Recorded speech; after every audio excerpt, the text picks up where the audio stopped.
ಸರ್ಕಾರಿ ಕಚೇರಿಯ ಸುರಕ್ಷತೆಗೆ ಬೇಕಾಯಿತ ಖಾಸಗಿ ಬೌನ್ಸರ್ಗಳು. ಬೀಗ ಜಡಿದಿರುವ ಕಚೇರಿಯ ಆವರಣದಲ್ಲಿರುವ ಬೌನ್ಸರ್ಗಳು. ಸರ್ಕಾರಿ ಕಚೇರಿಯನ್ನು ಕಾಯುತ್ತಿರುವ ಬೌನ್ಸರ್ಗಳು. ಸರ್ಕಾರಿ ಕಚೇರಿಗೆ ಖಾಸಗಿ ಬೌನ್ಸರ್ಗಳು ಸರ್ಪಗಾವಲು ಕಾಯುವಂಥ ದೃಶ್ಯ. ಇದು ಬೆಳಗಾವಿಯ ಆಟೋ ನಗರದಲ್ಲಿರುವ ಕರ್ನಾಟಕ ರಾಜ್ಯ ಪರಿಸರ ಮಾಲಿನ್ಯ ನಿಯಂತ್ರಣ ಕಚೇರಿಯಲ್ಲಿ ಕಂಡುಬಂದಿದೆ.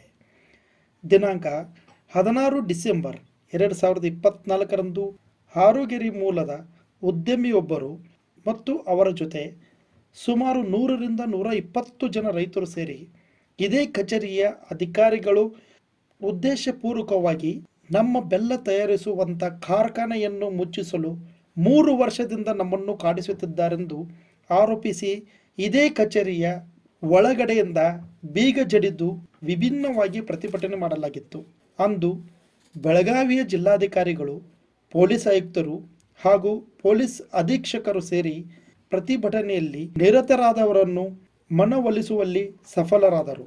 ಆದರೆ ಇಂದು ದಿನಾಂಕ 18 ಡಿಸೆಂಬರ್ 2024 ಇದೇ ಕಚೇರಿಯ ಮುಖ್ಯ ಹಾಗೂ ಪಕ್ಕದ ಗೇಟ್ಗೆ ಬೀಗ ಹಾಕಿರುವ ದೃಶ್ಯ ಕಂಡುಬಂದಿದೆ. ಅಷ್ಟೇ ಅಲ್ಲದೆ ಬೀಗ ಹಾಕಿ ಕಚೇರಿಯ ಆವರಣದೊಳಗೆ ಖಾಸಗಿ ಬೌನ್ಸರ್ಗಳು ಕಾವಲು ಕಾಯುತ್ತಿದ್ದಾರೆ. ಒಂದು ಸರ್ಕಾರಿ ಕಚೇರಿ ಕಾಯಲು ಪೊಲೀಸರು ಇರುವಾಗ ಖಾಸಗಿ ಬೌನ್ಸರ್ಗಳು ಸರ್ಕಾರಿ ಕಚೇರಿಯನ್ನು ಕಾಯುತ್ತಿರುವುದು ಸ್ಥಳೀಯರಲ್ಲಿ ಅಚ್ಚರಿ ಮೂಡಿಸಿದೆ. ಖಾಸಗಿ ಮನೋರಂಜನೆ ಕಾರ್ಯಕ್ರಮಗಳಲ್ಲಿ ಸುರಕ್ಷತೆ ಕಾಯುವ ದೃಷ್ಟಿಯಿಂದ ಬೌನ್ಸರ್ಗಳನ್ನು ನೇಮಕ ಮಾಡಲಾಗುತ್ತದೆ. ಆದರೆ ಇಲ್ಲಿ ಸರ್ಕಾರಿ ಕಚೇರಿಗೇನೆ ಖಾಸಗಿ ಬೌನ್ಸರ್ಗಳು ಕಾವಲು ಕಾಯುತ್ತಿದ್ದಾರೆ. ಇದು ಮೇಲ್ನೋಟಕ್ಕೆ ಸರ್ಕಾರದಿಂದ ಸರ್ಕಾರಿ ಕಚೇರಿಯನ್ನು ಸುರಕ್ಷಿತವಾಗಿಡಲು ವಿಫಲವಾದವ ಎಂಬ ಪ್ರಶ್ನೆ ಸ್ಥಳೀಯರ